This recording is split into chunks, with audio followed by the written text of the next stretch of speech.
Why hello there, and welcome to another tank review. I'm Corny Swiss, and today we're looking at the KV-1B, the German premium KV-1. So as with all reviews, before we get started, there is all the timestamps for the various parts of the review down below. If you want to see simulator gameplay, realistic gameplay, or just the final opinion, those are all below. Feel free to check those out. But if you want to stick around for the garage portion of this review, where we're going to look at things like armor, statistics, things like that, feel free to stick around. Let's get started. So the KV-1, well, the KV is a family of tanks in Soviet tanking. The KV-1 is kind of the parent of Soviet heavy tanks. You have the KV-1, which was in service from 1939 to 1945. But during that time, they also developed sort of children of the KV-1, you could say. You have the KV-2. The IS is a direct result of the KV tanks.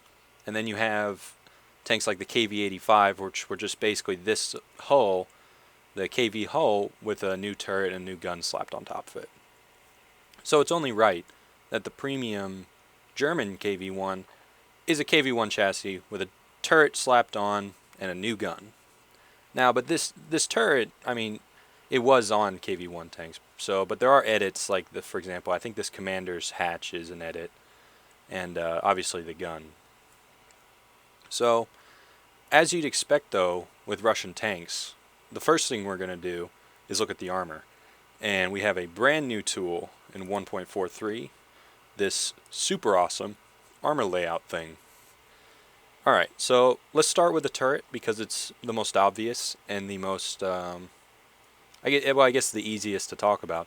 It's 105 millimeters, literally all around. Cast homogeneous armor, it is 105 no matter where you shoot it. The only difference is that back here, it's more close to that effective thickness than it is on like the upper part of the turret. Usually if you're behind a KV-1 and you can shoot the turret ring or this sort of area, that's where you want to shoot it, in the back of the turret. But generally the turret is not where you want to shoot this thing because it has 105 millimeters of armor all around. And and up on the gun mantlet, you can see that's still pretty consistent. Right, there's not a whole lot of rounding here except for on the extremes. Flat, it's still about 105. But down here it starts getting really, really thick, 160 effective thickness, which is tough. Alright, so the turret is 105 all around. That's really easy. You come down to the front. So let's start with the front here. So you'll notice we have multiple armor zones here.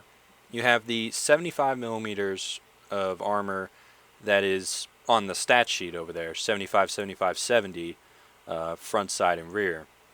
Well, this is the front plate, right? Here it is, it's right there, 75 millimeters. With the angling, it's actually 83, 84 millimeters, where this extra bit of armor here isn't. And that's also the same down here. So the lower plate and the upper plate are actually the same thickness, which I found surprising.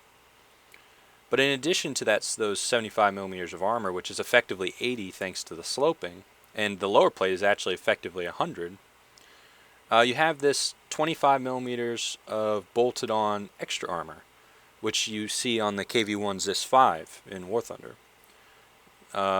It's 25 millimeters. It is slightly sloped back, so it gets a little bit more than those 25. It's actually 28 on the top and about 30 or so on the bottom plate. And these bolted on side bits also extend to here, which is sort of protection for the turret ring, and that's also 25 millimeters. It's not great, because if it's flat on in the side, they're not going to be trying to shoot you there. They're probably going to be shooting you in your hull, which is still 75 millimeters. But there we go. So weak spots from the front, clearly this hatch here, the little port here, that is definitely the weakest part of the front of the armor, and the machine gun turret. But everywhere else on the front, I mean, you can get through this, obviously, with probably in excess of 120 millimeters penetration. You'll get through this no problem, but you might as well just shoot them here. The side armor, 75 millimeters, right? And it's not sloped at all. So basically, when you shoot this thing, it is 75 on the sides in here, right? You do have this little strip here that protects the turret ring. What does it mean though that the side armor is 75 millimeters? It means you can angle this thing at damn near 45 degrees, and it doesn't matter. The effective thickness is still 142 millimeters, angled very extremely. Normally, when you angle, you only angle about this much, right? And angling this much, this shot would be 185 millimeters all the way back to in excess of 250 millimeters.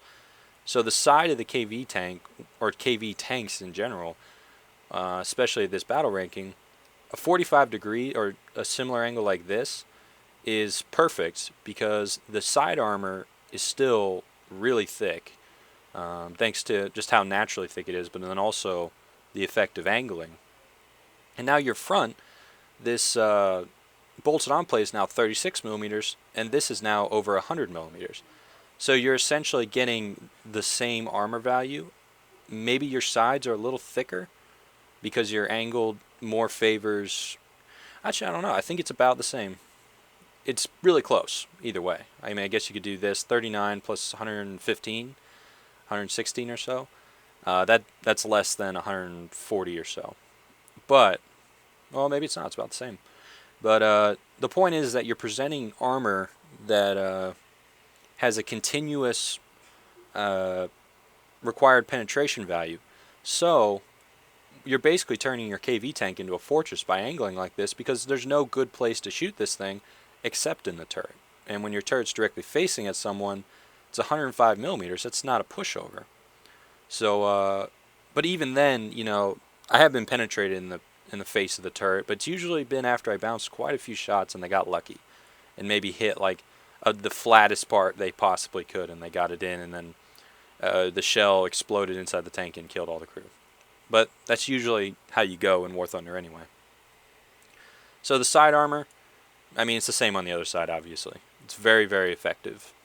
Rear, I mean, it's 70, but, you know, it's the rear of the tank. They're not aiming to protect the rear of the tank. But by that argument, the turret shouldn't be 105 in the back, but it is just cast, so they basically just make it all and then pop it on. So now let's look at kind of, I'd already mentioned a weak spot. Let's look at the X-ray view.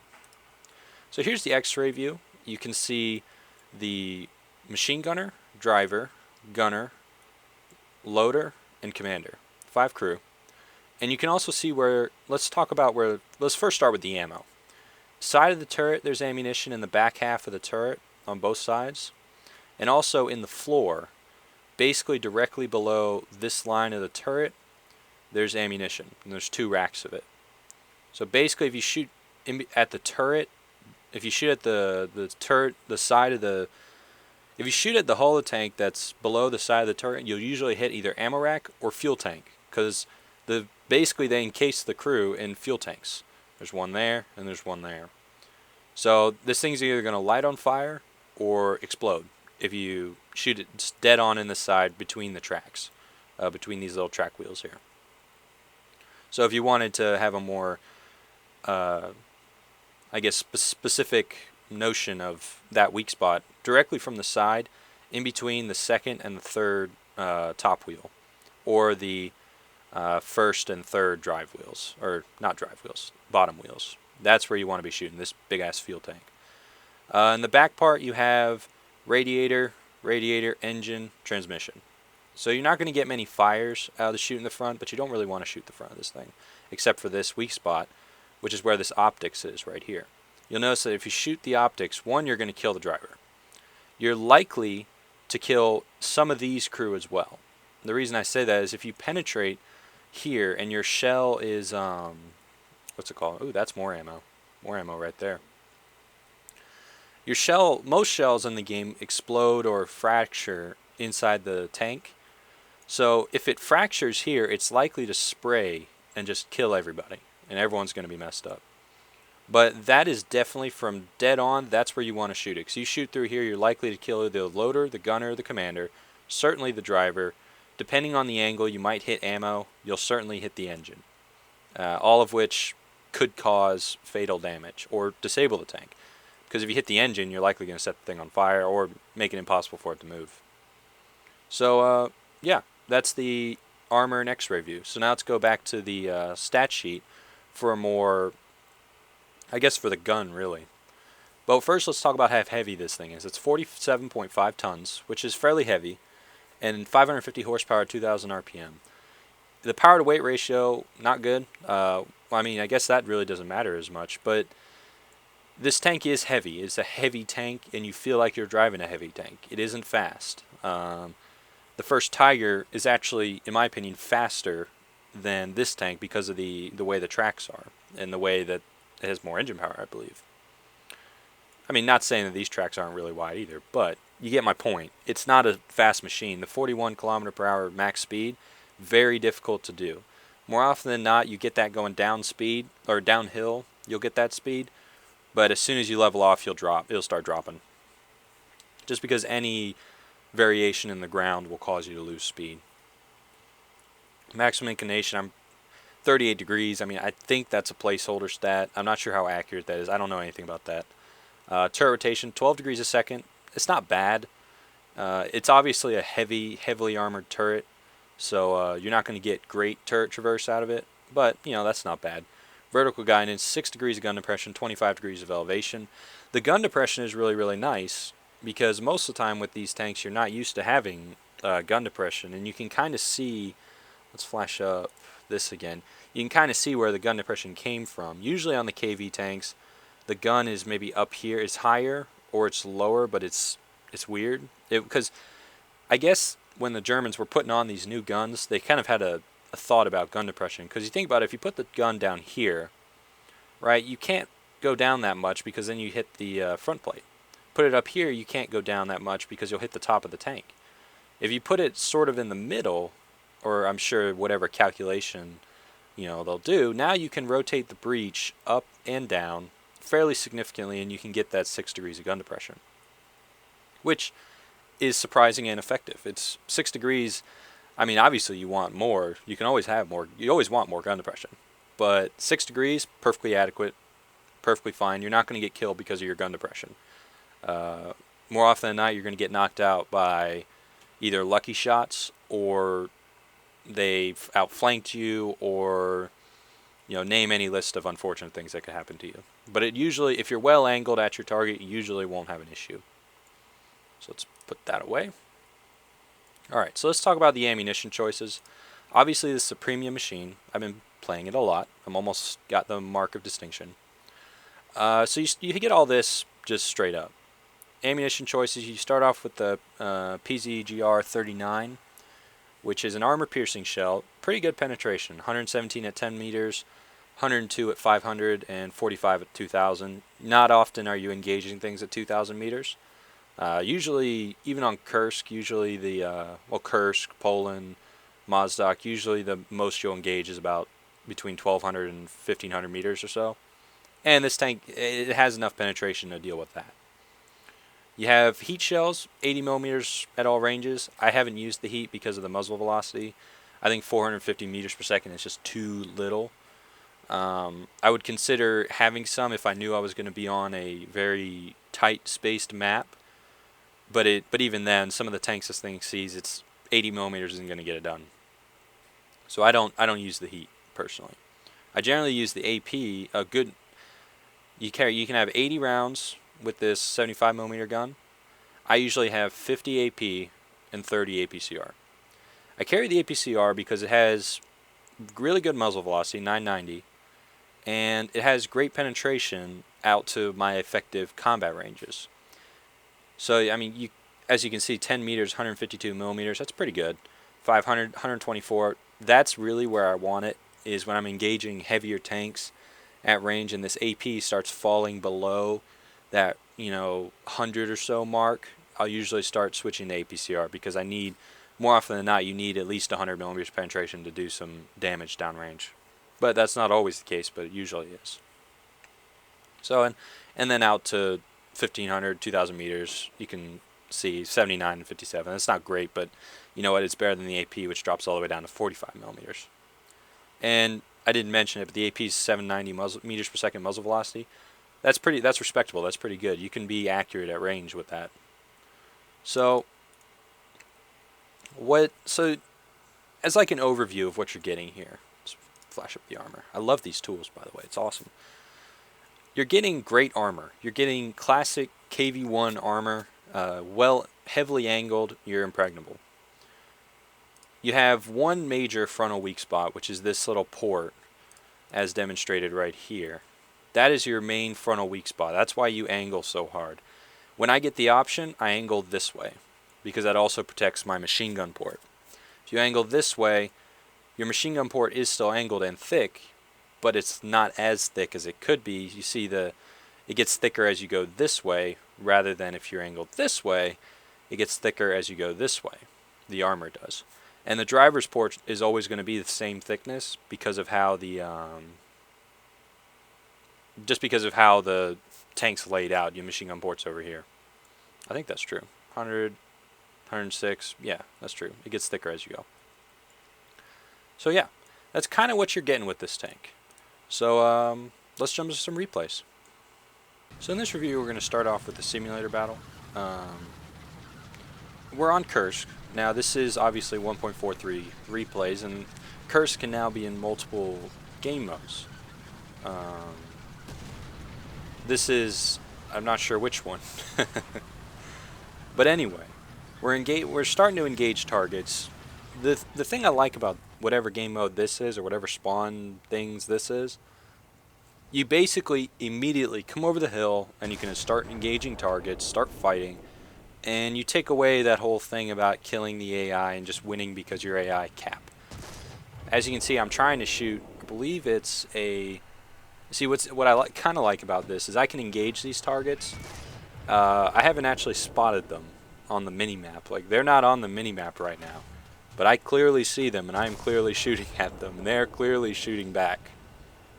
So, let's see, what are we engaging at? About probably 1,400 meters or so, if I can say it. T-34-85, and I believe that's an IS-1? I'm putting shots into them, that's for sure. No, that's actually... I can't remember what tank the left one is. I know the one I'm aiming at is a T-34-85. But you'll also see... On the mini-map, you can see that two enemy mediums have been spotted. One is fairly close. The other is down by the river. What that means is I'm actually going to have to move here because we're actually going to come into a situation where they're trying to push around us and really get the whole outflanking maneuver going. And I'm not sure how I feel about that. Get my tracks blown off, but at this range, you know, doesn't really matter. I'm just going to repair them. Notice how right there I angled the tank more because I realized when I looked at my little ragdoll, I said I'm not angled enough. I'm going to do it a little bit more just to be sure that they don't really have a chance at all. And realistically, I could be angled even more, and just to be sure. And I think at this point I've noticed that there are enemy tanks down there, and I'm going to decide to kind of push the situation on them because I'm in a heavy tank. I'm in a heavily armored, still Soviet, even though it's German, heavy tank. It's designed for assaulting, in my opinion. The armor is such that, you know, it's designed to be attacking, which is kind of my philosophy with Russian tanks, is to always be attacking, not defending. And this is still a Russian tank. So my tracks are up, and I'm deciding to go down here and push to this little hill. This little hill has been a key point of contention in most of the games I've played on Kursk in 1.43. It used to be the ridge we were just on, but it's since changed because of how the spawns have changed, and I believe this hill is critical because the Soviet tanks are much, much faster, and they're able to push the issue really effectively. You see it on Poland, Mozdok, and I'm not going to say actually scratch Mozdok. I actually don't know. I haven't played enough to really say. But there's a T-34-85, and he just got the good news, that's for sure. Notice how I'm up on a hill, so I don't need to give as much elevation to the gun because I'm on a hill. You know, the shell is going to travel farther when you're on a hill.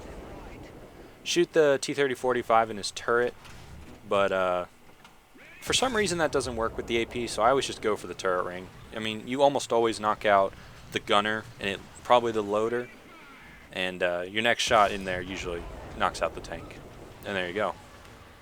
And actually, there's going to be an SU-152 making a move on me up there. And notice how we're starting to see more tanks showing up here. We're seeing medium tanks. We're going to see a tank destroyer.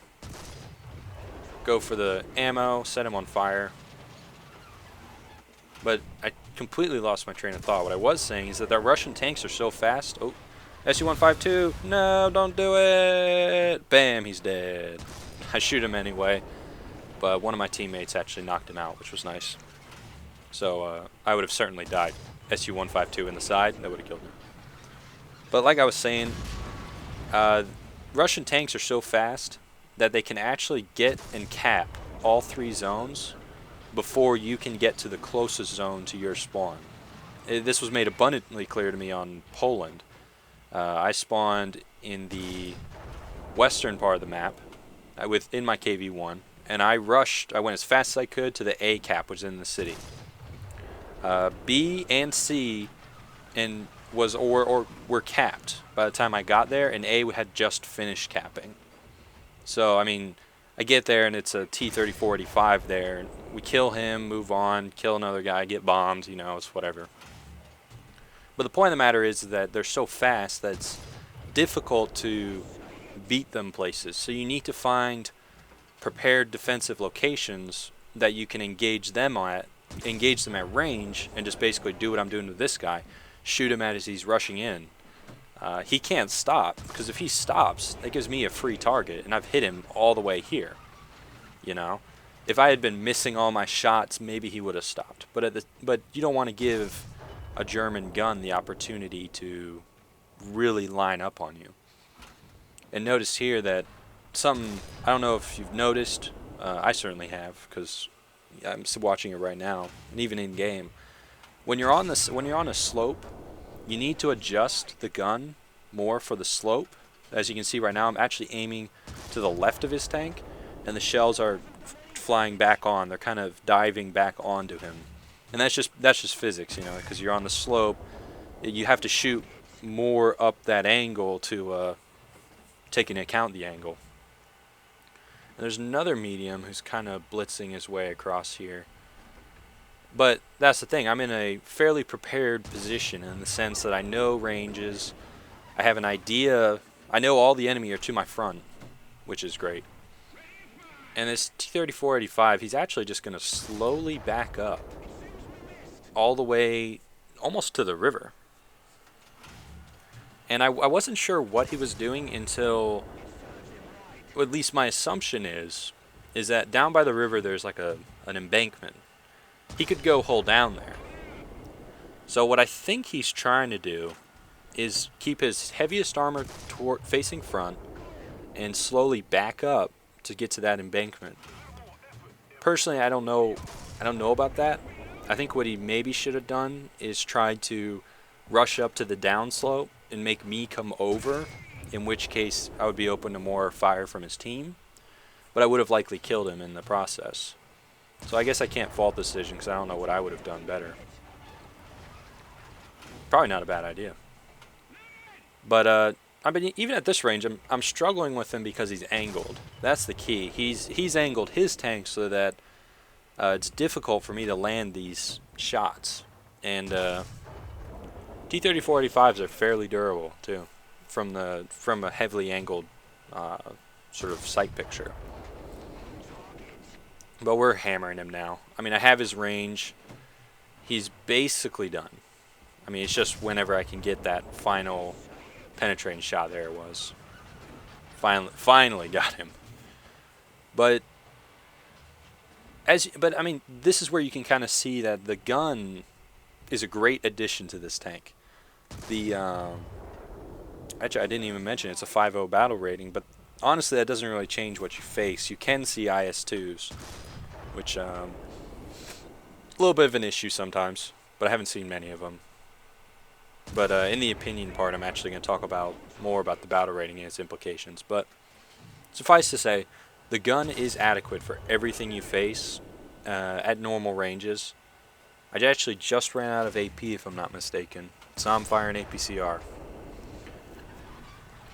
The thing about APCR though is that it doesn't have as much normalization. So when you shoot something, I mean, this is modeled in World of Tanks as well. That it takes less of an angle to bounce it than AP, because AP has normalization, which is basically the idea that when a shell comes into an angled, I love how I'm doing hand motions even though y'all can't see them, but when a shell comes into an angled surface, the design of the shell top, little like cap or whatever, can help the shell kind of normalize to the angle of the plate and then deliver the penetration force.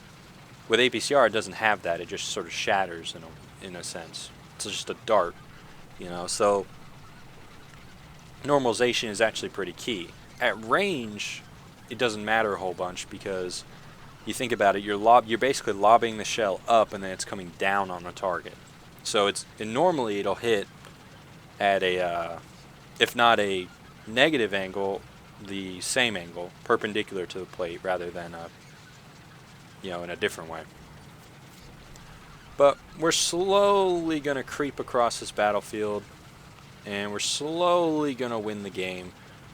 But this is where you can kind of see that this tank isn't particularly fast. I'm going 18 kilometers an hour. I've got cruise control on. I'm riding dirty in my KV-1. But anyway, let's move on to the next replay. So here we are in a realistic battle on Karelia in the KV-1 German KV-1.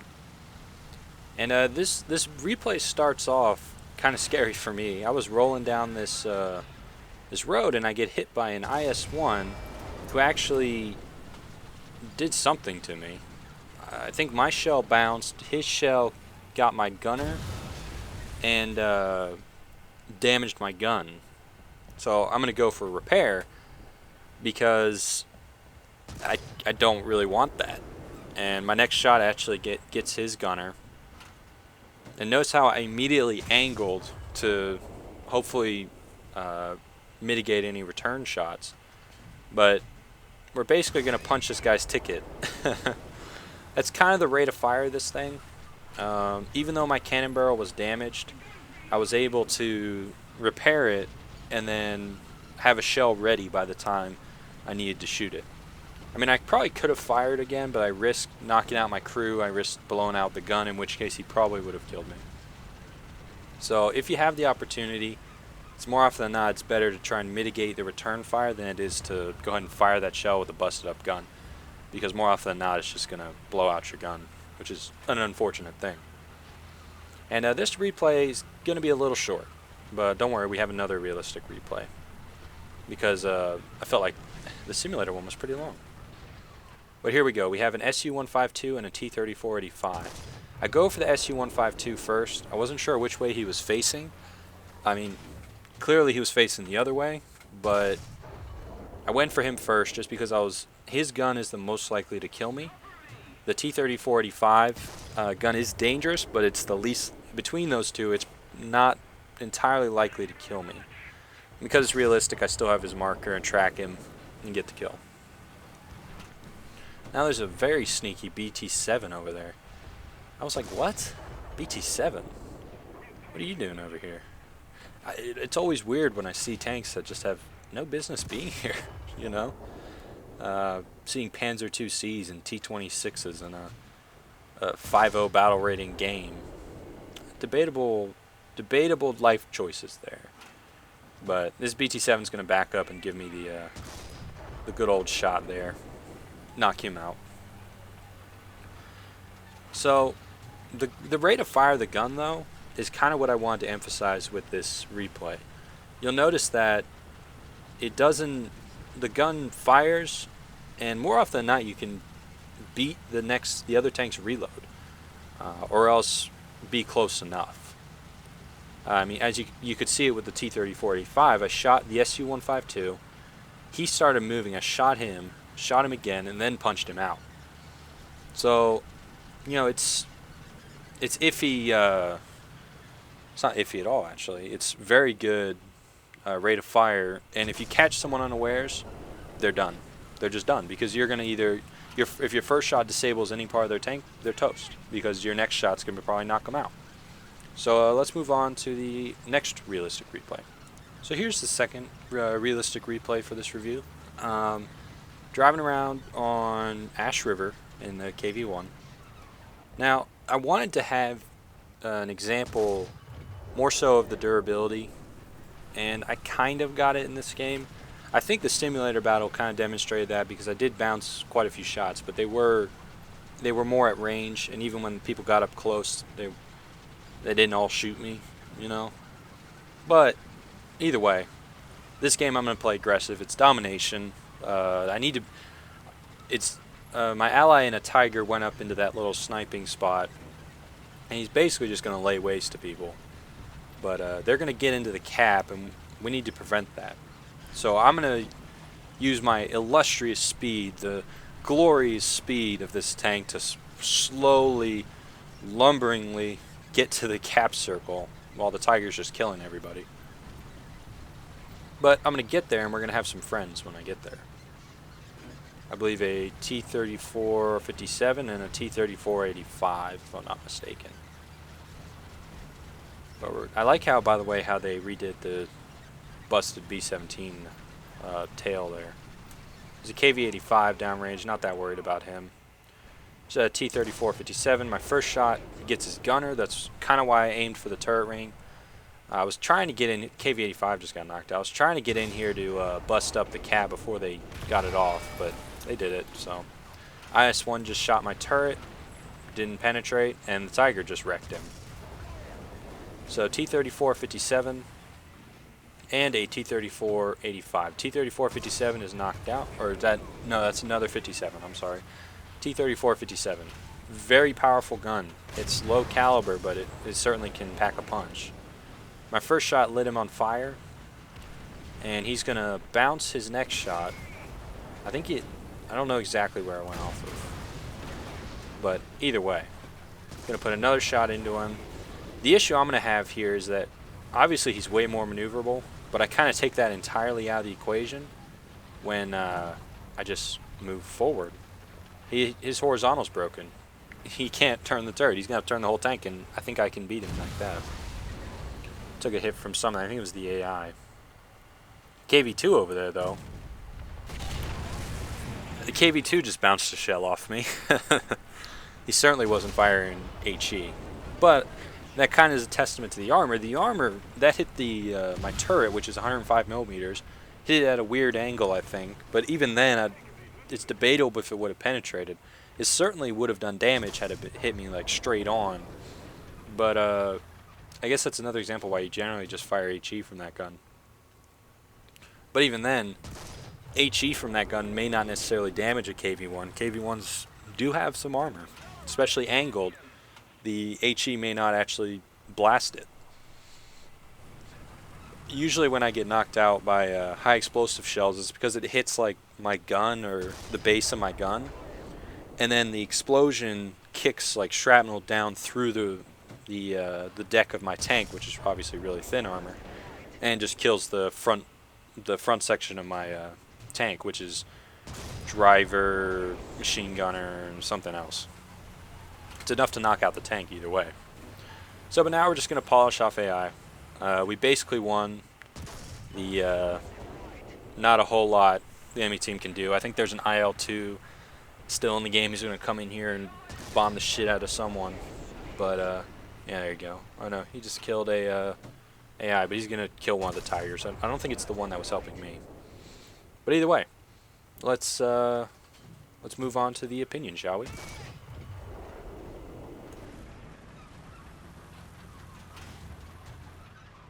So, opinion time. What do I think of the KV-1 premium German thing? So, in World of Tanks, I really like the KV-1, but I think most people really like the KV-1. In War Thunder, I had mixed feelings about it. The KV-L11 just hurt me because the gun just didn't have the penetration, I think, to be really effective. The KV-1 ZIS-5 has the gun to be really effective, but now it sees tanks that were designed to knock it out, aka Tigers, Panthers, things like that. So the KV-1 with the captured KV-1 with this 75mm gun, I had mixed feelings about it. I was really excited about when it came into the game, but I was kind of worried about, well, I mean, what's the battle rating going to be? They said it's going to be like a 5.0, which, I mean, that it's still in the KV-1 ZIS-5 ballpark. But then I remembered, what guns will this tank face at a 5.0 battle rating? Alright, so it gets 85s, 57s, 122s, and a 152 or two. Some 152s. I'm like, okay. The 152s are seldom. I think playing this tank over the course of a few days that I was playing to get the clips, I didn't see a whole lot of KV-2s or SU-152s. Saw a few, but not many. But then again, I was playing in realistic and simulator where there's no aim assist, which can make those tanks more difficult. Now, 85mm guns, they don't have great penetration naturally. Even their upgraded ammo choices don't have great penetration, and the KV-1 does have plenty of armor. It has plenty of armor to deal with 85mm guns at a medium, even close ranges to some degree. Now, 57mm guns were interesting because it's a small projectile, but those 57mm have really good penetration at range. However, from playing, I can tell that at range, my gun's just as effective. I mean, my gun's obviously larger, and I have some quality APCR as well, and I also have quality muzzle velocity, so I can get shells on target, which really puts the ball in their court, and I have way better armor. From range, there's not really an effective way to attack this machine if you're angled like this. The best you can do is go for the sort of flatter parts of the front of the turret, and thinking about it, that's the only place I've been knocked out of range by any Russian gun, actually, is they get a lucky shot that hits the side of my turret. You know, eventually it'll happen. You shoot at the turret enough, eventually one shell will connect right there. But the point of the matter is that the armor is good enough for the threats that you'll face. The gun certainly can deal with every threat this tank faces, at range and at short ranges. So, if anything, this KV-1 is way better, in my opinion, than either of the Russian KV-1s. Primarily because you upgrade the gun, because this gun is certainly an upgrade. Upgrade the gun, keep the armor, and take away 88mm guns and very powerful 75mm guns, the Panther and the Tigers gun mainly. Because I alluded to it earlier, but when you play at a battle rating that can see Tigers, you will see a lot of Tigers. If you play at a battle rating that can see Panthers, you will see lots of Panthers. And in arcade, that's certainly true. You literally only play against Panthers and Tigers. In realistic and simulator, you're on the German team. They're on your team, so you don't have to worry about Panthers and Tigers. If anything, honestly, when I see a group of Tigers sitting with me, I feel pretty good. They're not going to shoot at me first. They're probably going to shoot at the Tigers first because they have the more dangerous gun for sure. But I would say that this KV-1 is in a better situation, even though it is slightly higher in battle rating than the two Soviet KV-1s. Let's go, oh god, presets. Let's add one. The preset thing is a lifesaver. I will say that for free. The only issue I sometimes have is when I want to make one. Sometimes I just fail at it because I'm bad. But, okay, that's tank destroyers. We'll find them someday. KV-2. Okay, KV-1's is 5. Let's talk about this. I mean, as you can see, the armor is actually the exact same. I don't think there's not a single difference about the armor, as far as I can tell. And actually, I can flash up this real quick. Just look at it real fast. 75. Yep. All the same. Yep. Okay. Ooh, except the turret. Oh yeah, the turret's different. Either way. So this thing actually has better armor because the turret is so much stronger. But the difference is that tank can see Tigers. This tank will not see Tigers. Tigers will be on this tank's team.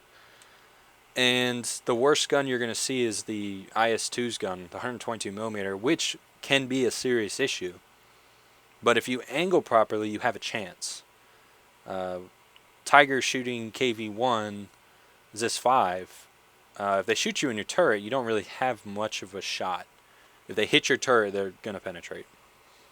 So, I guess final opinion, I really like this tank. I think of the premiums they introduced, which were a few, but weren't that many, this is certainly, in my opinion, the best. Let's see what did they introduce? The KV-1, T-35, AAA for Russians, and a medium for the Germans. Okay, I haven't tried the medium yet. I haven't tried that one. But this, in my opinion, is the best KV-1 in the game. And it's also probably one of the better premiums for the Germans, mid-tier premiums. Because, let's see, can research 1 through 4 effectively. So, not a bad idea if you're trying to grind through tier 4, through those King Tigers. This may be an option. But, yeah. So that's going to conclude this review. I guess if I didn't state it clearly, my final opinion, this is a good tank. If you face one, you need to be concerned. If you're driving one, enjoy. Because I think it's a good tank, in my opinion. Now, as with any premium, your mileage may vary because whenever you start putting money at the game, to buy these cool tanks, you should always kind of build your own opinion before you do it. My opinion may not be the same as yours, but I hope I've been able to demonstrate my opinion to the degree that you feel comfortable either rejecting it or accepting it. And that is entirely your choice. But anyway, thanks for watching. I'm in Corny Swiss. If you wanted to ask any questions, comments, concerns, put them in the comment section. Be more than happy to address them.